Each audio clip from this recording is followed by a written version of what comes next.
This here is a NetBlock UFO. So it spins like this across the two halves, and then you can spin the individual pieces. So let me just try to scramble it a little bit just to show you. So you can do like this kind of scramble, and it scrambles up pretty good, but it's really easy to solve. There's no real secret. You don't need a particular method to solve it, I don't think. It's kind of an intuitive type solve. This is another VCube 7. I like black better than white, so I keep this one around mostly. This is the one I solve on mostly. This here is my favorite puzzle, I think. This is my Square One Slim. This is a custom puzzle that I made. It is pretty much a whole layer shorter than a normal Square One. It turns just awesome. It's so fun to play with. It fits in your pocket a lot better than a normal Square One.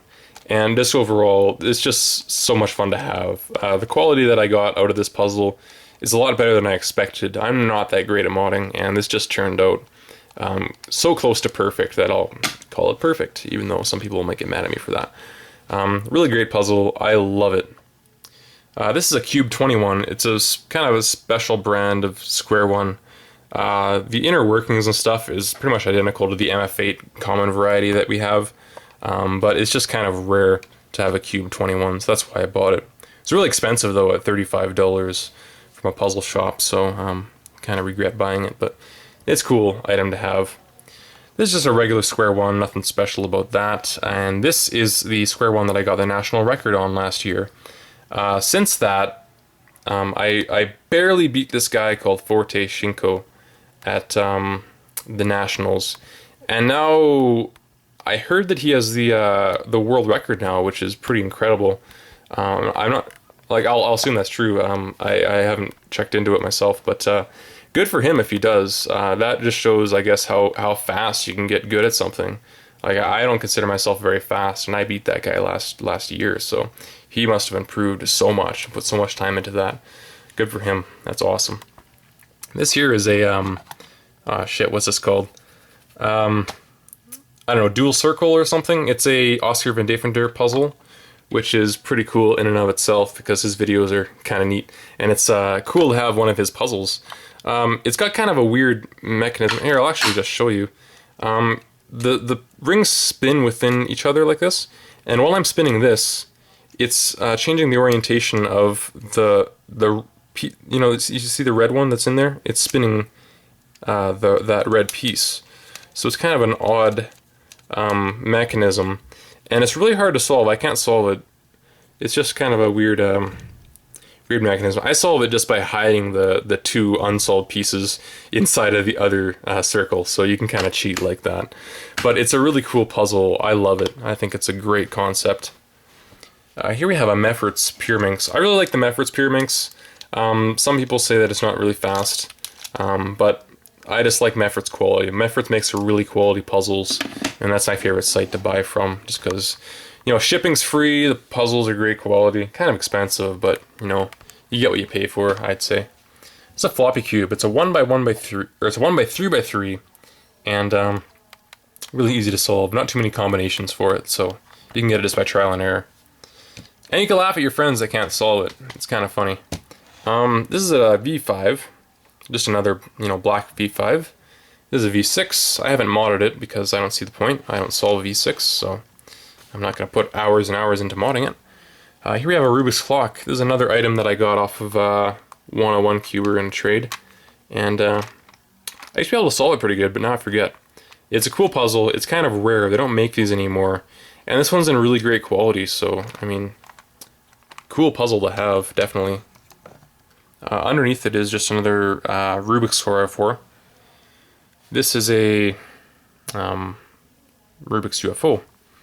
It's kind of it's a lot like Square One, actually, the way it works in the dimensions and stuff, but it's kind of difficult to solve. If you can solve a Square One, I'm sure you could adapt a method to solve this one a little bit better. This is a platypus. This particular platypus was packaged by a different company, and so it's called an X Cube, and the stickers were really bad quality, so I replaced the stickers, and I was going to make a tutorial on how to cut really awesome epic stickers like these, but I just never really got around to it. And so I guess I'll give you a little tiny mini tutorial here. What you do is you take your sticker sheet, you take the old stickers, stick them to the sticker sheet, and just trace them out. I mean, it's not, you guys think it's like an amazing special secret method. There's nothing too secret about it. It's just trace your old stickers on new sticker paper and you got yourself some new stickers. It's pretty easy. And then if you have a steady hand with scissors, you can make perfect stickers every time. So that's it for this row, I think. Oh, Rubik's World, I don't know if I said that or not. So this is my last row. Lots of stuff down here. So this is my flip side. This is one of my first obscure puzzles. Kind of cool to solve. And it's like, it spins in the middle, and then it slides on the top and bottom. So it's a difficult solve. The method is easy, but not really something you can solve intuitively. Behind it is like a jigsaw puzzle, which is weird. I've never solved it. Above that is a Symmetric 2, which is kind of a lame puzzle. I never really played with it. This is a broken Rubik's Revolution. I shot arrows at it at the archery range. You can see where an arrow went in there, and it's kind of all broken apart and lopsided. You know what they say, the only good Rubik's Revolution is a broken Rubik's Revolution. Thing sucks, man. I don't know what the hell they were thinking when they started selling that. This is a Studio Cube. These are relatively rare, kind of expensive, and they're a pretty good speed cube. I wouldn't really recommend it though. You know, it's okay. It's better than a normal Rubik's 3x3, that's for damn sure. They got springs and screws in it, so you can adjust the tension and stuff. And pretty okay cube, I guess. This is a Rubik's Snake. It's just sort of a twisty, clicky type puzzle. Not really competitive or anything like that. You just kind of twist it out into a line and then try to twist it back into a ball. Some people can do it in like 10 seconds or whatever, but you know, who cares? It's not really an impressive thing.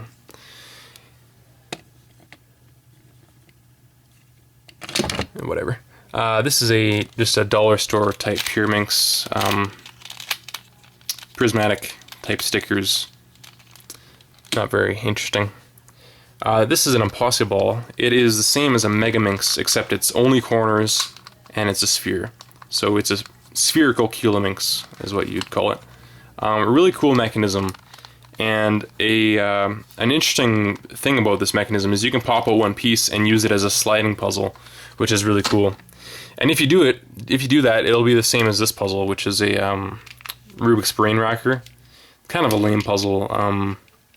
You twist out a piece, and then you can slide these pieces around to, you know, do whatever you want.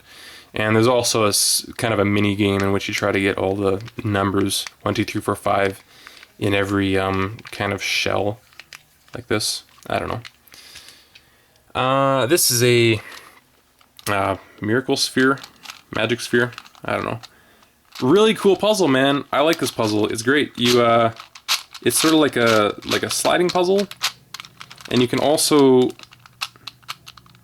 twist it like this if you're really flexible in your thumb. And for those of you that think you're clever and say, hey, that's just like a 3x3, no, it's not. And the reason that it's not is because you can't do R turns. You can do M turns and stuff like that. But the thing is, when you do a turn like this, it doesn't affect these ones on the next layer, which would on a 3x3. So it's sort of like a 3x3, but you know, not really. It takes a long time to solve just because of flaws in the mechanism. It's not really easy to do turns on it, but it's a really fun puzzle, and this is one of my favorite puzzles to have. Behind it, this is just a Sudoku cube. It's stupid. It's a dollar store cube. It's not very good. This is a dollar store cube. This here is a, I don't know, a type D or some kind of thing. Not very good cube. I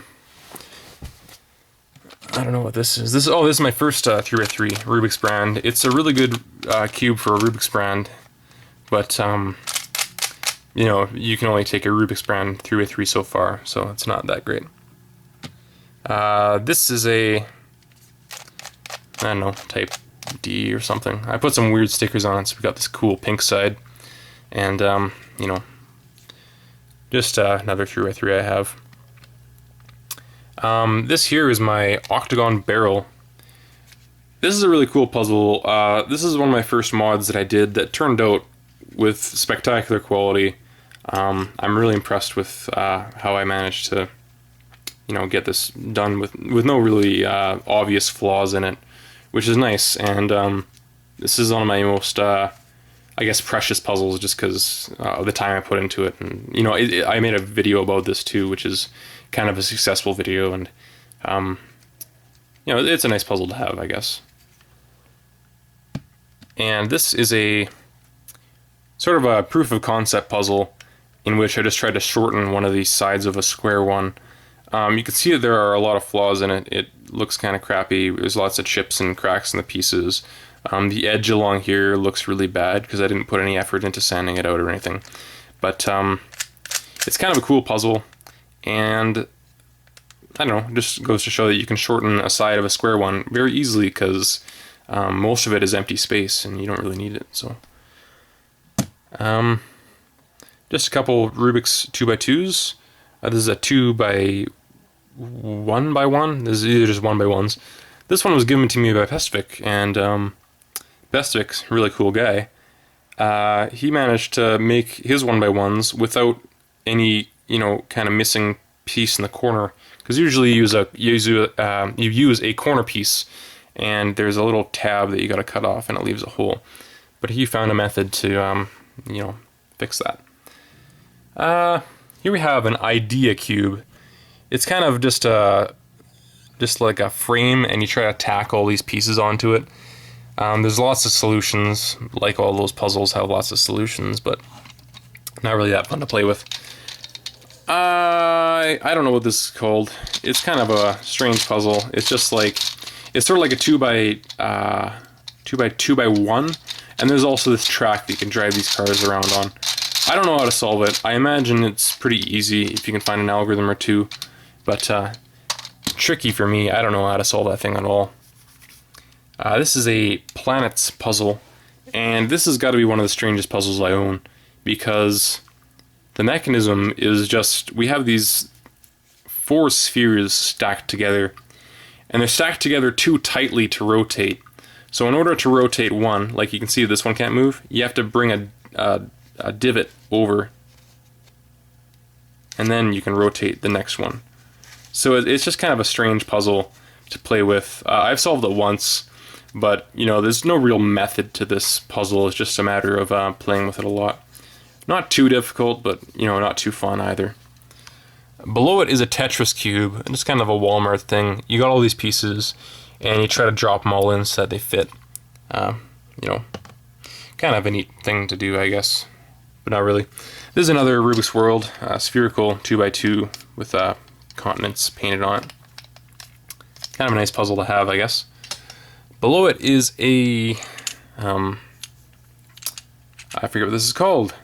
I think this is an Oscar Van Deventer puzzle. I'm not entirely sure, but it's kind of neat. It's just like it's steel, which is really cool, and I don't have any steel puzzles other than this one, so that's pretty much why I bought it.